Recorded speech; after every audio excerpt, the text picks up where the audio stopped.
Milhares de exemplares vendidos pelo mundo afora. Discussões apaixonadas. Críticas e controvérsias inflamadas.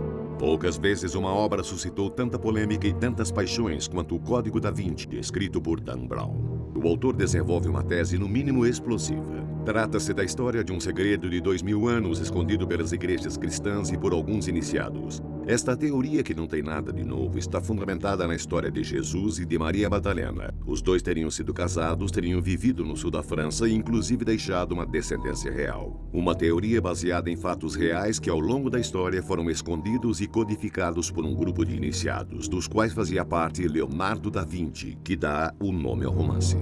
O autor de Código da Vinci inspirou-se amplamente em algumas obras relacionadas a um caso extraordinário. O caso de Rennes-le-Château, um vilarejo perdido aos pés dos Montes Pirineus. Um vilarejo conhecido pela extraordinária história de seu abade, que teria descoberto no fim do século XIX um imenso tesouro. Não é possível haver interesse pela história dos pensamentos, pela história das religiões, por tudo que, de certa forma, constitui o substrato de nossa civilização, sem nos interessarmos por Rennes-le-Château, porque é um desses lugares onde o enigma realmente floresceu e, de certa forma, é um lugar onde o mistério se mantém. Não apenas o mistério material a respeito da presença ou não desse tesouro e das fontes de renda do abade Saunière, mas também a respeito do mistério de certos fundamentos do pensamento cristão. Grande parte dos fatos, dos enigmas, dos lugares e até mesmo dos nomes dos personagens do Código da Vinci partem dessa realidade. Uma realidade que ultrapassa largamente a ficção do romance mais lido deste novo milênio. O que vão descobrir não é uma ficção, é uma investigação baseada em fatos estritamente reais que começa, como ocorre no romance de Dan Brown, por um misterioso assassinato. Da Vinci, os verdadeiros mistérios. Investigando os enigmas de um best-seller. Em 1897, em Costossa, no sul da França, entre os Pirineus e Corbières, vive um certo abade chamado Antoine Julie. Aos 70 anos, o velho padre vive pacificamente neste pequeno vilarejo com algumas dezenas de almas. Antoine Julie é respeitado, mas os fiéis de sua paróquia não são muito eloquentes a seu respeito. Acham-no desagradável, briguento e rude. É muito desconfiado e nervoso. Parece ter um medo doentio de intrusos e, para se proteger, tem o hábito de trancafiar-se em casa, deixando as cortinas fechadas durante todo o ano. Chegou ao ponto de instalar uma espécie de alarme, pendurando um sininho atrás de sua porta de entrada. Apesar de todas essas precauções, na noite de 31 de outubro de 1897, o abade Julie abrirá pela primeira vez a porta de seu presbitério. Na manhã do dia 1º de novembro, os habitantes do vilarejo farão uma macabra e terrível descoberta. Quando a primeira pessoa entrou na casa de Julie, viu um verdadeiro horror. Encontrou um morto deitado no chão da cozinha e as paredes manchadas de sangue. Realmente, segundo o relatório do inquérito datado de 1897, os policiais encontraram poças de sangue espalhadas por todo o presbitério. Uma verdadeira carnificina. Mas os investigadores não mencionaram apenas os traços dessa furiosa violência. Encontraram no local detalhes no mínimo surpreendentes.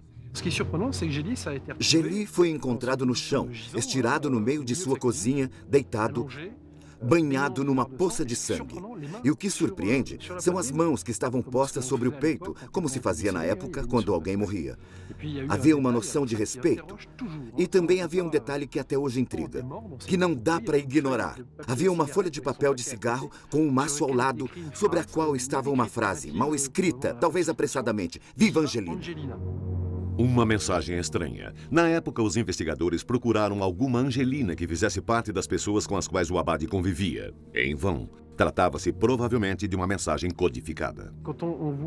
Quando a gente se depara com essa frase, dá para entender o que significa. É uma frase que em hebraico quer dizer estou no jardim. Bem, isso é realmente surpreendente, pois trata-se de uma mensagem clara e é difícil acreditar que alguém prestes a morrer tenha deixado essa mensagem.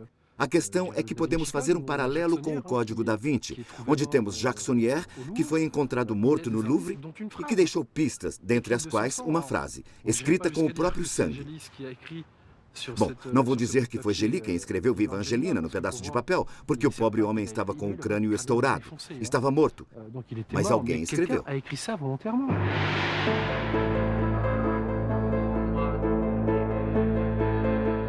Este elemento misterioso não foi o único a deixar os investigadores perplexos. Era preciso ter um verdadeiro motivo, uma verdadeira razão para fazer o que fez. Se tivesse sido um ladrão, teria pego todo o dinheiro que houvesse ali. E os investigadores encontraram moedas, dinheiro. Depois nos demos conta de que Gély tinha muito dinheiro escondido em vários lugares. É preciso que se saiba que, se na noite de seu assassinato ele abriu a porta, é porque conhecia a pessoa. Ele não abria a porta para todo mundo. Ele conhecia seu assassino, não foi um latrocínio. Todo o dinheiro tinha ficado lá. Talvez faltassem papéis. Gély foi massacrado porque, ao que parece, alguém estava procurando uma coisa específica. E existe a hipótese de ele ter sido torturado. Quer dizer, queriam que ele falasse. Então, quando a polícia começou realmente a investigar, descobriu nas gavetas as notas de dinheiro que estavam ali. O assaltante viu as notas, não as pegou. Havia objetos e outras coisas que não foram roubadas. Assim, logo entendemos que o motivo do crime não foi o dinheiro. Não foi para roubar dinheiro. Foi um latrocínio, de todo modo, não por dinheiro. E a única coisa que foi encontrada foi uma bolsa de couro fechada por fivelas de cobre, como se fazia na época, e que foram arrancadas para esvaziar a bolsa. Muita gente diz que talvez fosse para roubar documentos importantes. Podemos imaginar também que havia dinheiro dentro. Mas por que pegariam dinheiro da bolsa e não levariam o dinheiro das gavetas ou as outras coisas? Uma bolsa daquelas era uma carteira que, aliás, em francês é chamada de portefeuille, porta-folha. E num portefeuille da época, colocavam-se documentos que se queria guardar e levar sempre conosco, porque eram coisas de que a gente podia precisar. Portanto, podemos pensar que a bolsa continha documentos e que foram esses documentos que foram levados pelo assaltante ou assaltantes. Até hoje, a solução deste misterioso assassinato não foi encontrada. No entanto, uma coisa é certa. O abade Gély conhecia bem o seu assassino. Mas quem do convívio do velho padre poderia ter cometido o ato tão bárbaro? Antoine Gély encontrava-se regularmente com dois outros abades que conhecia muito bem, padres que oficiavam a alguns quilômetros de lá. O abade Boudet e o abade Béranger Saunier. Saunier, o nome de um dos personagens de O Código da Vinci. Gély era íntimo de Béranger Saunier, não era uma pessoa muito amada na sua cidade, trabalhava com a penhora de bens. Um homem desconfiado, nem era um bom padre, nem era muito apreciado pelos fiéis. Sempre encontrava-se com Saunier e com o abade Boudet. Reuniam-se no Lozé, no Quatre Ritou. Ritou em nosso dialeto significa padres. O Quatre Ritou ficava no meio do caminho entre as três paróquias. Encontravam-se ali, faziam piquenique e ficavam conversando tardes inteiras. Boudet, Gély e Saunier, o trio. Um trio bastante curioso. Após Gély, o misterioso padre assassinado, vejamos o abade Boudet, um personagem bastante estranho também. Um homem que, contrariamente ao abade Gély, era muito apreciado pelos fiéis. Nesta época, Henri Boudet vive em Rennes-les-Bains, uma cidade termal de renome, onde ele oficia desde 1872. Após sua chegada na região, o abade Boudet dará início à redação de 2 livros, 2 obras enigmáticas que fará publicar às próprias custas e que são, no mínimo, edificantes. Era um homem letrado, um homem muito inteligente, apaixonado pela mineralogia e pela história de sua região. Isso é fundamental. Ele tinha atividades muito específicas relativas a essas questões. Era reconhecido como alguém bem visto nos grupos intelectuais da região, tanto na região de Carcassonne quanto de Paris. Ele mantinha relações com grupos intelectuais de Paris, trocavam textos, e então, de uma hora para outra, não se sabe o que acontece com esse homem, reputado por ser um homem de letras. Mas ele escreve um livro que se chama A Verdadeira Língua Celta. E um outro, o Cromlech de Rennes-les-Bains. Um cromlech é um conjunto de menires, pedras que são erguidas em círculo. Existe na Bretanha, mas o mais importante fica em Stonehenge, na Inglaterra. Isso é um cromlech. E ele diz que existe um cromlech em Rennes-les-Bains. O problema é que não existe nenhum cromlech em Rennes-les-Bains. Sua obra será motivo de gozação dos intelectuais da época. Nessa obra, o abade Boudet desenvolve uma teoria no mínimo extraordinária. Para ele, a origem da língua celta era o inglês moderno, mas há outras coisas estranhas. O que chama a atenção na obra de Boudet é o fato de ele descrever as coisas de maneira muito precisa. E, além disso, fala das cidades da França que têm no nome a palavra Rennes. E ele cita todas as Han, até Han-les-Bains, ou Les Bains de Han, porque não se deve esquecer que antes o nome era Les Bains de Han. Bem, ele fala de todas elas com exceção de uma, Han-le-Château, que fica só a 2 quilômetros de Han-les-Bains. É intrigante, e nessa mesma linha existem outros exemplos. Ele fala de menires e cita uma série de menires que não existem. Cita uma série de cromlech que não se pode ver, a não ser um. E o único menhir que o Abade Budé não menciona encontra-se em Arques, uma pequena comunidade situada a apenas alguns quilômetros de Han-le-Château e de Han-les-Bains. Esta pedra erguida no meio de lugar nenhum é objeto de uma lenda local que conta ser ela uma espécie de obstrução à entrada de uma imensa caverna, e que no dia em que essa pedra fosse retirada, todos os ventos da terra nela se engolfariam, provocando o fim do mundo. Retornemos ao Abade Henri Budé, morto em 1914. Ele deixará uma estranha obra acompanhada de um curioso mapa desenhado por seu irmão. Ambos estão enterrados no cemitério do vilarejo de Axa. Temos Henri Budé, que faz o livro, e Edmond Budé, que faz o mapa referente ao livro, que visa apresentar diversos detalhes do cromlech. Edmond Budé, seu irmão, ninguém nunca o vê. Vemos Henri Budé através de seu livro, mas Edmond Budé está sempre em segundo plano. É na morte que eles se reúnem, neste túmulo. Mesmo em seu túmulo, o mistério continua. Antes de morrer, o Abade Budé pediu que uma última mensagem, visível até hoje, fosse gravada nele. Neste túmulo foi esculpido um livro com o nome de Cristo em grego, mas parece que não é grego. Realmente se parece com... Parece um livro, mas na verdade não é o que pensamos. Parece que se lemos a frase da esquerda para a direita, e se o Y não for um Y e sim um 3, a gente vira e continua com as inversões. É surpreendente. Chegamos a 310-11, que seria uma pista para ir a uma região específica do livro, que talvez leve a uma pista. O que significariam esses números? O número 310 corresponde à última página do livro do Abade Budé. Quanto ao número 11, ele nos guiaria à página 11 do livro. Mas, a priori, a página 11 não contém nada de muito claro, o que nos remete à hipótese de um código. Dentre as inúmeras hipóteses, existe uma bastante recente que consistiria em virar o livro de ponta cabeça. Neste caso, em números romanos, o 9 se transformaria em o famoso número 11 romano, que encontramos em seu túmulo. Bastaria então ir à página 9, na linha 11 do livro do Abade, e então encontraríamos um novo indício, ou talvez um novo enigma. Quaisquer que sejam as hipóteses, parece evidente que Henri Budé teria propositadamente tentado nos deixar alguns enigmas. Enigmas semelhantes àqueles que encontraremos quase um século depois no romance de Dan Brown. Mas quais seriam os motivos? E, sobretudo, para descobrir o quê?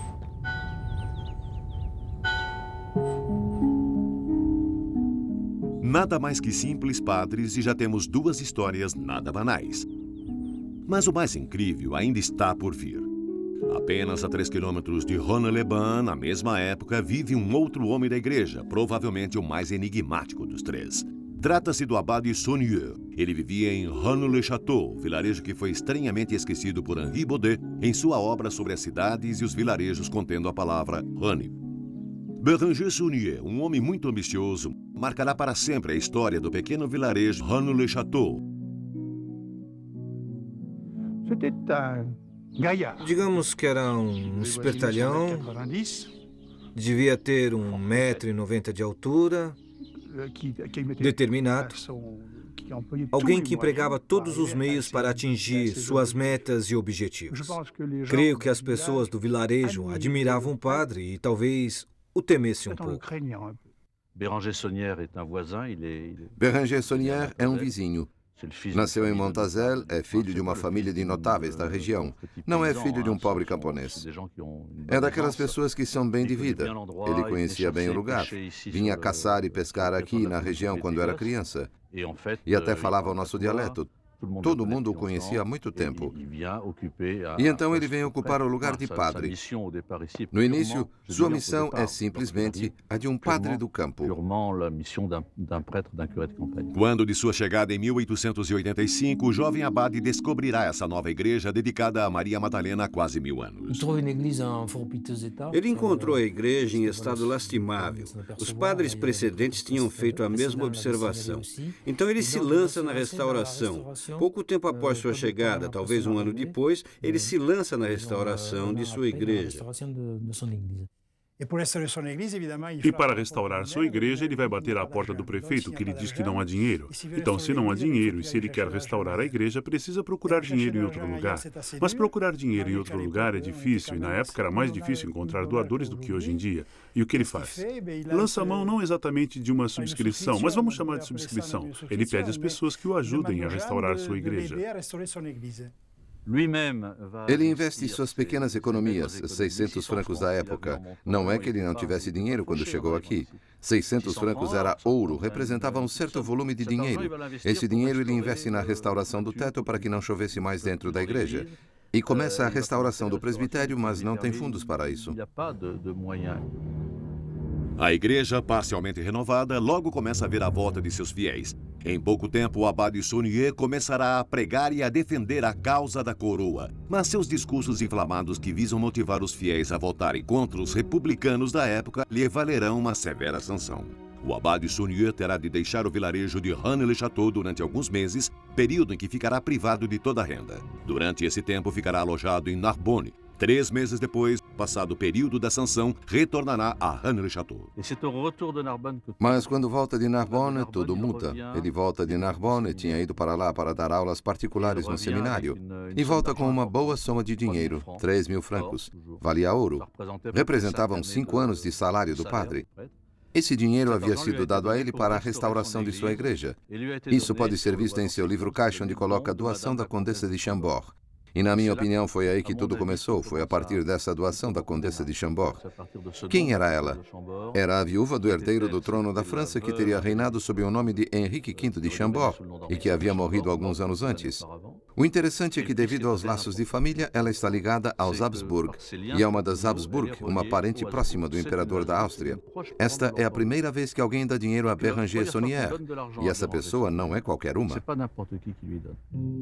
Auxiliado por um inesperado tesouro, o abade Saunier dará início imediato à renovação de sua igreja, mas, curiosamente, não começará com as obras mais urgentes. A primeira coisa que faz é demolir o altar-mor. As pessoas de Rennes-le-Château, e que já não existem mais, entre os quais o meu pai, lembravam-se muito bem daquele ano. Aliás, ele o mencionava. Foi em 1887 que ele substituiu o antigo altar-mor. Ele dizia que era uma pedra bruta, sustentada por 2 pilares, um dos quais era esculpido. É o mesmo que depois veremos na frente da igreja. Graças ao mais curioso dos acasos, o abade Saunier escolhe começar pelo altar-mor, o que lhe permitirá fazer uma primeira descoberta. No alto de uma pilastra, temos um buraco que fica aberto.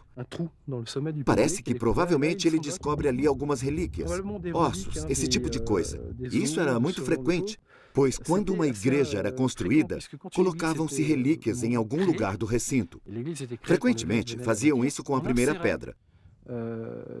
Mas nesse caso, as relíquias foram colocadas na pilastra, para que a igreja pudesse ser consagrada aos santos.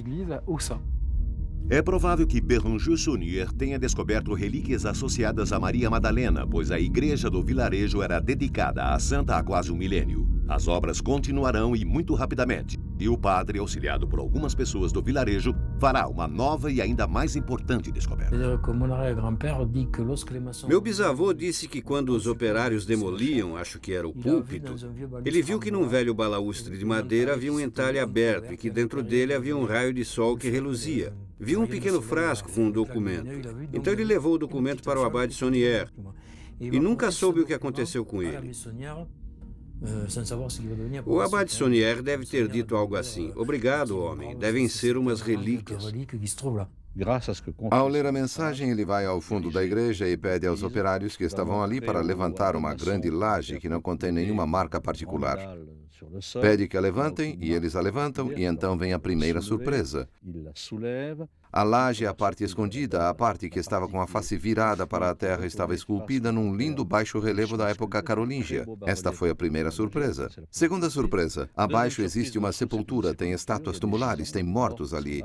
E Saunière, sem mostrar qualquer hesitação, desce. Como relatam as duas testemunhas, ele desce à sepultura e depois de alguns instantes sobe com uma caixa cheia de moedas de ouro e joias. Embaraçado pela presença dessas duas testemunhas, tenta fazer com que acreditem que se trata de medalhas de Lourdes, sem qualquer valor monetário. Os homens haviam visto que eram moedas de ouro. Ele os dispensa e eles vão comer no presbitério. Saunière diz, já vou. Vai ao encontro deles, mas não para almoçar. Quando depois do almoço voltam à igreja, a porta está fechada. Por detrás da porta ele lhes diz, não preciso mais de vocês, voltem para casa. Tenho de ir falar com meu bispo, encontramos uma coisa muito importante. E a partir daí ele passa a fazer suas buscas tranquilamente na igreja, com uma única testemunha, Marie Denardot, sua empregada. Marie Denardot, a jovem empregada do padre, será a testemunha das próximas descobertas do abade. Vão continuar as buscas no cemitério. Isso foi confirmado, já que em 1895 ele recebe 2 queixas da prefeitura local e que foram enviadas para a prefeitura da região e ao episcopado. As pessoas gostavam de Saunière e não entendiam o que o levava a fazer aquilo. Não entendiam por que ele fazia buracos no cemitério e mudava as sepulturas de lugar. Uma atitude não muito católica para um padre. Béranger Saunière irá ainda mais longe. Podemos ver até hoje uma estela da qual o abade teria voluntariamente tentado apagar algumas letras, ou estragar algumas de suas partes. Assim, Saunière teria perseguido um verdadeiro jogo de pistas dentro de sua igreja e posteriormente no cemitério para finalmente descobrir alguns rolos de pergaminho, uma verdadeira caça ao tesouro para chegar a apenas alguns pedaços de papel. Esses documentos indecifráveis deveriam obrigatoriamente conter alguma coisa muito importante. Temos o sentimento de que esses papéis ou esses pergaminhos desencadearam algo na vida de Béranger Saunière. Béranger Saunière, que nessa época era ainda muito respeitador da hierarquia religiosa e sobretudo incapaz de traduzir aqueles misteriosos documentos, teria decidido reportar-se ao bispo de Carcassonne, Monsieur Bulot. O bispo, que também não podia traduzi-los, teria enviado Béranger Saunière para Paris. Suspeita-se que o bispo teria custeado a viagem com seus próprios recursos. É importante observar que ainda pairam muitas dúvidas a respeito desta sua viagem a Paris. Acho provável que ele tenha ido a Paris, pois ele saía regularmente. Ele se ausentava com frequência. Mas não temos provas formais. Quanto à viagem para Paris, não tenho nada a dizer. Não tenho nenhum elemento relativo a esse assunto, mas temos que admitir, existem alguns pressupostos que nos levam a crer que Saunière tenha ido sim para Paris. Recentemente, foi encontrado um mapa detalhado da capital entre os pertences do abade. No mapa encontram-se 2 marcas em forma de cruz, uma das quais provavelmente acrescentada pelo próprio abade Saunière. O lugar indicado encontra-se próximo a uma das igrejas mais antigas de Paris, a igreja Saint-Sulpice. Saunière teria ido para Paris e teria ficado em Saint-Sulpice. Saint-Sulpice constitui um elemento muito importante do Código da Vinci. E percebemos claramente o elo que existe entre o romance e o caso de Rennes-le-Château. A igreja Saint-Sulpice. Foi para lá que Saunière se dirigiu para mandar traduzir os famosos documentos. Teria sido recebido pelo abade Biel, o diretor de Saint-Sulpice, que o teria encaminhado ao seu sobrinho neto, Émile Auffay, um jovem de uns 20 anos apaixonado pela paleografia, a ciência das antigas escrituras. Saunière teria ficado em Saint-Sulpice e é provável que tenha se interessado por uma das inúmeras curiosidades do monumento, a começar pelo gnomon. O gnomon é uma espécie de obelisco monumental atravessado ao meio por uma linha de cobre. Um imenso instrumento astronômico instalado ali para determinar com precisão a data da Páscoa e os equinócios. O fio de cobre que percorria a superfície do solo da igreja seria uma representação concreta do famoso meridiano de Paris. Aparentemente, não há nada de muito misterioso no grandioso relógio solar, mas não para o autor de Código da Vinci. Existem muitos enigmas em Saint-Sulpice, notadamente os gigantescos quadros de Émile Signol, que com certeza chamaram a atenção do abade Saunière. Os quadros de Émile Signol são quadros que, quando olhados pela primeira vez, parecem mais que quadros. São afrescos, já que medem 5 ou 6 metros de altura. É algo que se impõe. É enorme. Há quadros que estão nos transeptos da igreja. Há 2, um de cada lado. Quando observamos mais atentamente, algo nos surpreende quando lemos a assinatura. A ortografia é S-I-G-N-O-L, mas o N aparece invertido em alguns quadros. Isto é, a letra foi escrita ao contrário das outras. E o que intriga é que, geralmente, um quadro assinado por Signol tem o N invertido. Mas o quadro que fica em frente, que também é um Signol, tem um N normal. E quando vamos para o outro lado do transepto, acontece a mesma coisa. Lá ele também está invertido. Um amigo meu me chamou a atenção para uma coisa que eu nunca tinha percebido, porque não sou muito alto. Ele me mostrou que no alto do quadro, onde normalmente lemos sobre a crucificação, Jesus de Nazaré, Rei dos Judeus, as frases estão escritas em hebraico, em latim e em grego. E o intrigante é que no meio delas há a frase escrita ao contrário.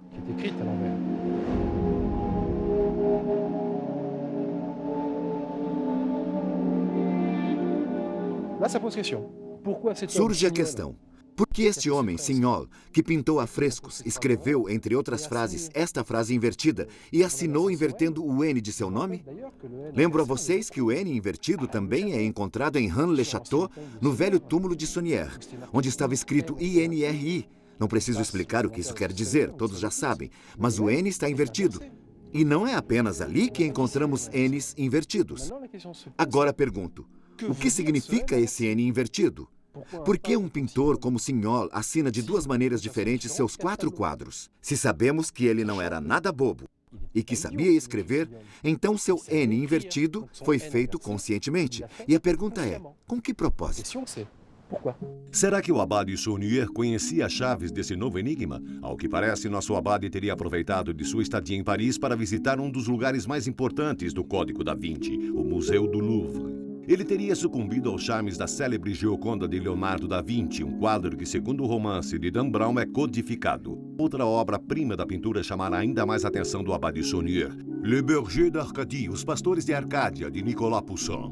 Um quadro que aparece no centro da Inglaterra, no parque de Shugborough, como uma gravura invertida. Tanto o quadro quanto a gravura representam 3 pastores e uma mulher vestida muito ricamente para uma pastora. Os 4 em volta de um túmulo de pedra onde lê-se a inscrição latina Et in Arcadia ego, que traduzimos por Eu também vivi em Arcádia.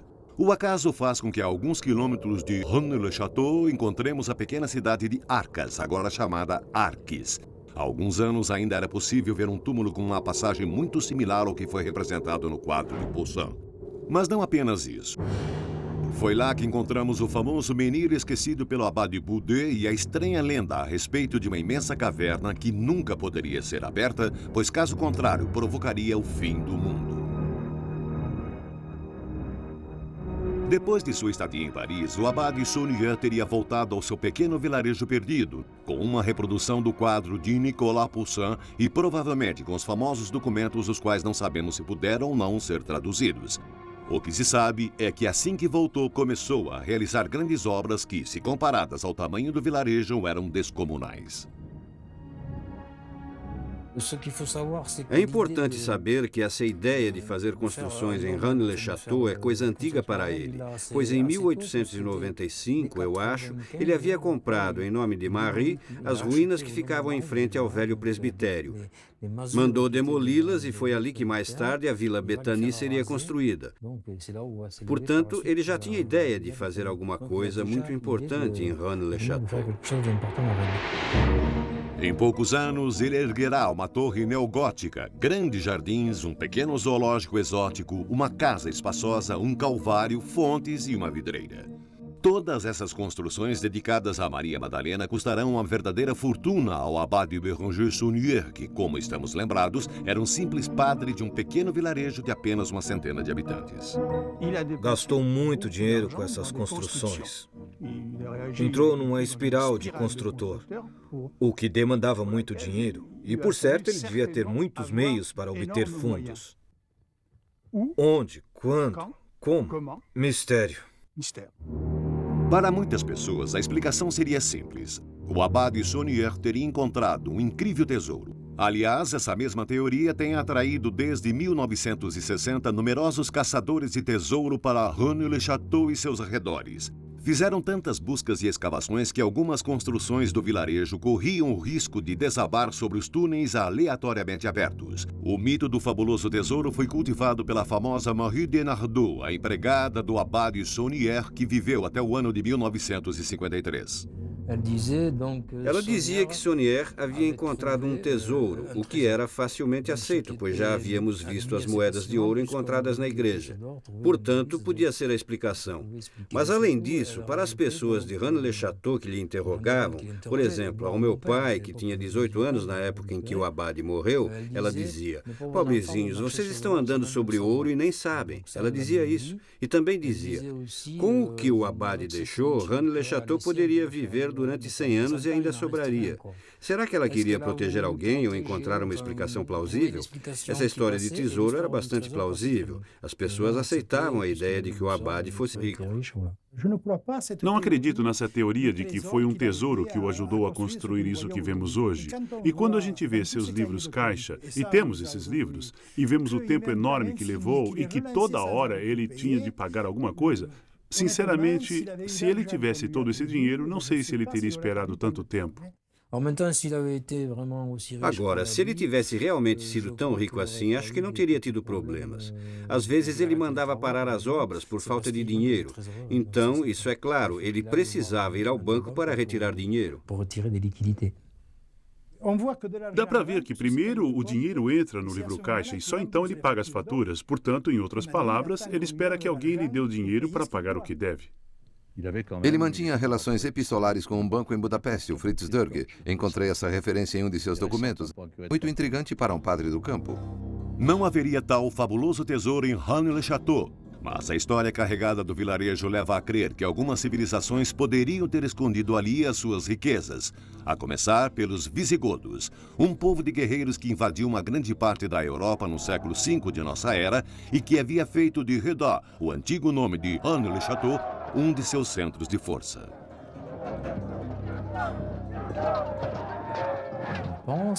Algumas pessoas pensam, imaginam e outras afirmam que escondido em algum lugar em Rennes-le-Château existe um famoso tesouro que poderia ser, mas não temos certeza nenhuma disso, o tesouro dos visigodos, e evidentemente isso faz as pessoas sonharem. E esse famoso tesouro dos visigodos não seria nada menos do que o imenso e mítico tesouro de Jerusalém, guardado no coração do Templo de Salomão, que foi pilhado pelos romanos no século I de nossa era. Aliás, ainda hoje podemos ver gravado na Arca de Titus a indicação da chegada do tesouro na capital romana. Trouxeram ao centro, recuperaram de alguma maneira as riquezas locais, entre as quais o famoso tesouro do templo. Depois levaram-no a Roma. Parece que o tesouro estava em Roma quando houve o famoso saque dos visigodos. Estamos em 407, no início do século V. Pode ser que a partir de então, e quando digo pode ser, é que temos quase toda a certeza de que os visigodos tenham se encarregado de levar com eles esse maravilhoso tesouro de Jerusalém. Eles queriam levá-lo. Perdemos os rastros desse tesouro. Não sabemos o que aconteceu com ele. A partir do momento em que passa a pertencer aos visigodos, passa a ser uma espécie de tesouro mítico, pois, a partir de então, ele perde a sua realidade e se torna objeto de todo tipo de suposições. O tesouro dos visigodos pode muito bem ter passado por Carcassonne e, por que não, a alguns quilômetros dali, em Rennes-le-Château, ali onde séculos depois o abade Saunière teria descoberto misteriosos documentos. O que há de interessante com esse tesouro de Jerusalém, que faz com que há 2000 anos se imagine tanta coisa, é composto não apenas de um certo número de riquezas materiais que, notadamente, interessam muito aos historiadores alemães do século XIX. Havia um certo fascínio pelo ouro. pelos extraordinários elementos materiais do tesouro, mas ele também tem uma dimensão espiritual. Um certo número de escritos que, além de constituírem os próprios fundamentos do judaísmo, comportam uma parte de testemunhos mais recentes do que chamamos de Novo Testamento, e que, portanto, poderiam trazer um certo número de esclarecimentos a respeito dos evangelhos e da vida de Cristo. Béranger Saunière teria descoberto documentos históricos ligados à verdadeira história de Jesus? Numerosos detalhes inquietantes apoiariam essa teoria, a começar pela igreja. O abade Saunière mandou inscrever no frontão uma frase em latim, Terribilis est locus est, o que significa, este lugar é terrível. Uma mensagem bastante estranha e que continua em seguida na entrada com uma estátua de um diabo que observa os fiéis com um olhar terrificante. Outras questões se colocam aos visitantes com os dois meninos Jesus, um dos quais carregado por José e o outro por Maria. E há ainda a incrível estação de número 14, onde descobrimos Jesus sendo enterrado à noite. Um sacrilégio para a religião judaica e para a Igreja Católica. Qual seria o motivo de o abade mandar pintar uma lua cheia? Além disso, temos Maria Madalena, onipresente, que encontramos no altar de frente a uma cruz feita em madeira viva, da qual saem numerosos brotos.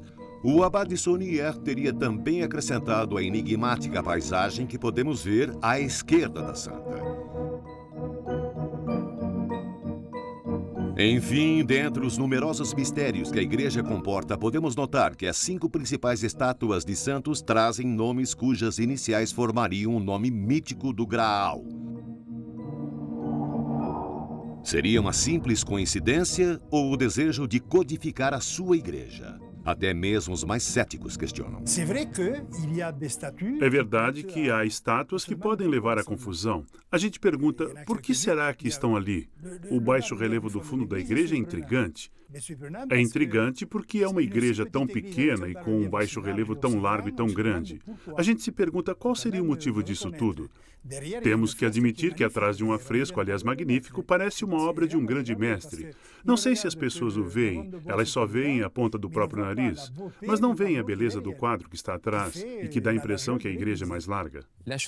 O que parece mais surpreendente é que, apesar da infinidade de cenas ligadas a Maria Madalena, a cena mais essencial de sua vida é esquecida. O momento em que Jesus ressuscitado aparece para ela. Mais uma vez, um esquecimento como esse, quase impensável para um padre daquela época, levanta inúmeras questões. Imaginamos um outro lado da vida do abade, uma vida oculta. Talvez ele tivesse tido acesso a centenas de informações relativas a um segredo ligado a Maria Madalena. Mas o que realmente conhecemos a respeito de Maria Madalena? O que pensam os historiadores? O que ela representava para a igreja? Maria Madalena é para a igreja uma mulher de vida fácil, prostituta ou cortesã, que ao encontrar Jesus converteu-se ao cristianismo. A partir de então, ela assume um lugar importante junto a Jesus, que a teria curado dos 7 demônios que a possuíam. Um lugar a tal ponto importante que foi ela a pessoa escolhida como a primeira testemunha da ressurreição dele. Segundo Marcos e João, foi para ela que Jesus ressuscitado apareceu em primeiro lugar e foi ela que se encarregou de anunciar a notícia da ressurreição dele aos outros discípulos. É muito difícil saber o que Maria Madalena representava para Cristo. Algumas pessoas acreditavam que ela simplesmente tenha sido sua mulher. Com efeito, a posição social, o grupo étnico e religioso ao qual Cristo pertencia deixam supor que ele teria se casado e que, como Maria Madalena aparece regularmente ao seu lado, é provável que ele tenha se casado com Maria Madalena. Mas não há nada que permita afirmá-lo. Trata-se de uma suposição e de uma possibilidade que, cá entre nós, se você quiser saber qual é minha opinião, não é uma ideia aberrante, mas não podemos usá-la para fundamentar nada de definitivo. Maria Madalena era prostituta? De certo que não. Era esposa de Cristo? A pessoa que puder comprovar isso é bastante esperta. Em todo caso, ela fazia parte do círculo de fiéis, estava entre os apóstolos. Podemos vê-la inúmeras vezes entre eles. Mas o Código da Vinci vai muito além disso. Ele nos diz que Leonardo da Vinci, muito bem informado, teria representado Maria Madalena à direita de Cristo em sua famosa pintura representando a Santa Ceia. Temos aí uma interpretação, no mínimo, fantasiosa. Oficialmente para a igreja, Maria Madalena teria terminado seus estudos no sul da França, próximo a Saint-Maximin, onde hoje encontramos uma basílica e onde ainda podemos ver as relíquias da santa. Para mim é incontestável. Existe um mistério Maria Madalena no sul da França. Isto é, eu tenho a convicção de que Maria Madalena foi ao sul da França e que foi enterrada lá, e que muito provavelmente não foi para lá sozinha. Não há dúvida, ela trouxe o corpo de Cristo com ela.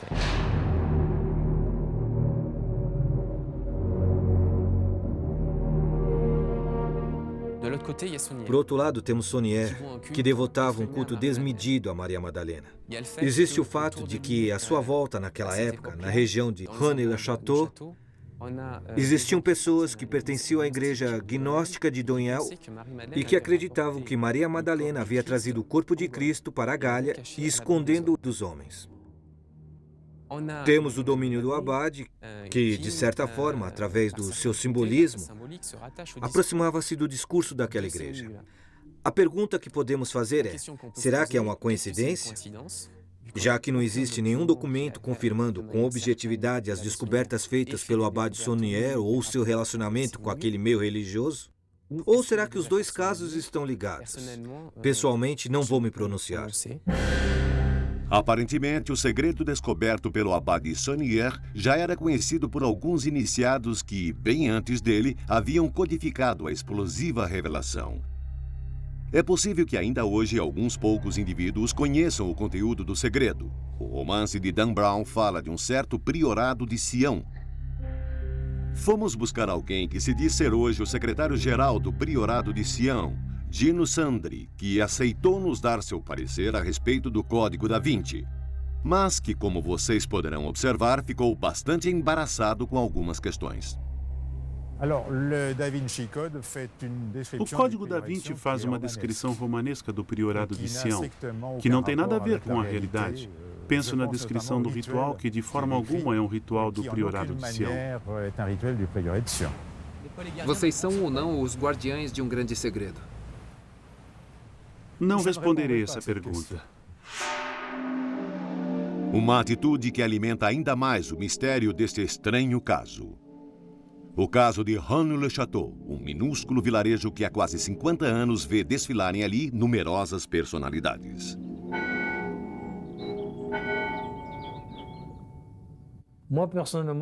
Conheci príncipes de famílias importantes da França que vieram aqui. Talvez fossem pessoas como a gente, que leem e se interessam. Segundo as pessoas que estavam no museu ou que tiveram alguma atividade lá, parece que o rei do Marrocos, enfim, parece que muita gente teria passado em Rennes-le-Château. Algumas personalidades ultimamente. No ano passado, o grão-mestre da Ordem de Malta, que é um grande chefe de Estado. Mas o que posso confirmar é que gente da nobreza vem a Rennes-le-Château. E bem, a nobreza é um pouco como a gente, talvez leiam livros. Existe uma família, não direi o nome, que me intrigou muito porque ela parecia ter informações bastante precisas. Aliás, é uma família importante, deixaram suas assinaturas e, aliás, foram eles que me disseram coisas bastante interessantes que levei a sério, especialmente sobre o quadro de Poussin. E não apenas reis ou príncipes passaram por Rennes-le-Château, mas também homens políticos cruzaram o pequeno vilarejo. O mais marcante é François Mitterrand. É preciso que se saiba que Mitterrand, quando veio até Rennes-le-Château, ainda não era presidente da República. Era candidato, estava em campanha eleitoral. E após um banquete que lhe ofereceram na região, durante um passeio, levaram-no para uma visita em Rennes-le-Château.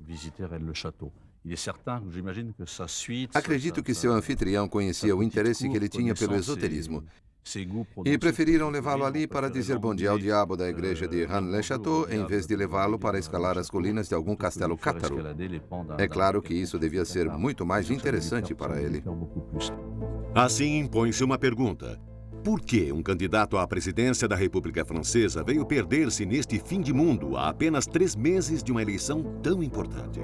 Mais um enigma que o autor de Código da Vinci, que também veio a Rennes-le-Château, poderia ter observado. Dan Brown veio aqui em 98, 99, eu acho. Eu não sabia quem ele era. Falamos a respeito de tudo e de nada. Mas eu não sabia que ele ia escrever um best-seller de 15 milhões de exemplares. Como percebemos, O Código da Vinci é um romance quase que totalmente inspirado pela incrível história de René Le Chateau e de seu padre, o abade Béranger Saunière. Ele desapareceu numa noite em janeiro de 1917. Dizem que antes de morrer, ele havia se confessado com o abade Rivière, que, horrorizado pelo que ouvira, recusou-se a dar-lhe a absolvição. Béranger Saunière repousa no coração de seu domínio, mas talvez não tenha levado para o túmulo todos os seus segredos. Tudo o que nos deixou, tudo o que teria codificado, ainda é visível em René Le Chateau, e poderia permitir que cada um de nós descobrisse o verdadeiro tesouro ou o terrível segredo. Tenho a profunda convicção de que a questão vai muito além de uma simples caça a um tesouro de dinheiro e ouro. E o que interessa nessa história é o mistério de Saunière. Disso estou totalmente convencido. Ele foi orientado para procurar documentos explosivos. Tomou consciência da importância dos documentos e, como qualquer um de nós, talvez tenha até feito cópias. Talvez seja isso que estava naquela gaveta que ele havia pedido para Marie Denardot destruir depois de sua morte. E ela queimou uns papéis após a morte de Saunière. Ele sabia. Isso fica muito claro quando a gente segue as pistas passo a passo. Eu não só morei na casa dele, mas me imbuí de sua personalidade, de seus escritos, de suas cartas. Temos rascunhos. Para tratar de um mesmo assunto, ele fazia 3 cartas diferentes. Defendia seu ponto de vista de várias maneiras. Escrevia um diário e dá para perceber que parece ter encontrado alguma coisa. E então sua atitude mudou. Ele deixou de ser um homem jovial e passou a ser fechado, desconfiado. Não se relacionava mais com as pessoas do vilarejo. Vivia em sua casa com persianas fechadas. Portanto, ele encontrou algo, prometeu guardar segredo e em troca lhe deram dinheiro. O segredo ele guardou, não o revelou a ninguém. Mas, ao mesmo tempo, em suas construções, na decoração da igreja, na construção do domínio, existem tantas coincidências, tantas coisas estranhas e curiosas, que temos a impressão de que ele tentou o mais que pôde, desesperadamente, fazer com que aqueles que eram capazes de compreender alguma coisa compreendessem, ou que aqueles que podiam assumir a revelação, que a assumissem. Sim, era alguma coisa que desestabilizava a igreja, uma versão ligeiramente diferente daquela que sempre nos havia sido apresentada. É um padre por convicção quem faz a descoberta. Saunière era um padre por vocação. Põe-se em seu lugar. Ele se perguntava: o que devo fazer? Em nome da verdade, revelo o que descobri e desestabilizo a fé e as crenças de milhões de pessoas para as quais essa religião é o único recurso na vida? Será que tenho o direito de fazer isso?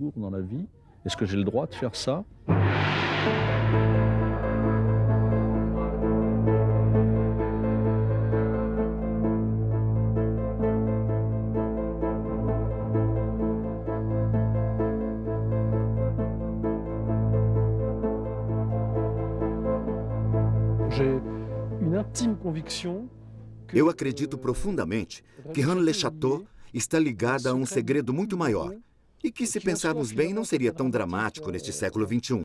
Mas perturbaria os espíritos das pessoas, pois uma vez revelado o segredo, perceberíamos as mentiras que nos vêm sendo contadas há 2000 anos. É difícil, porque talvez estejamos muito longe da religião que Jesus queria pregar. E talvez Saunière tenha encontrado a religião de Jesus, que talvez não seja a religião de Roma.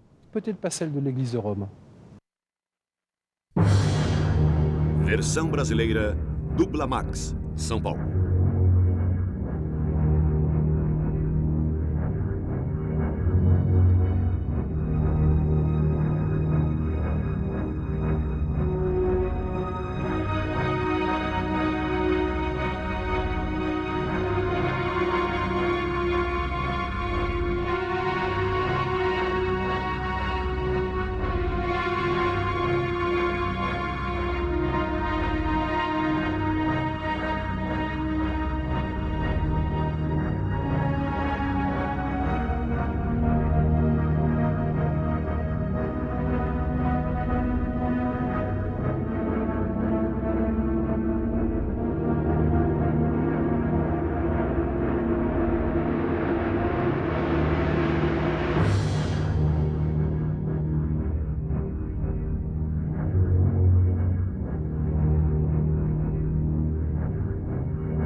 2020. Os verdadeiros mistérios. Investigando os enigmas de um best-seller.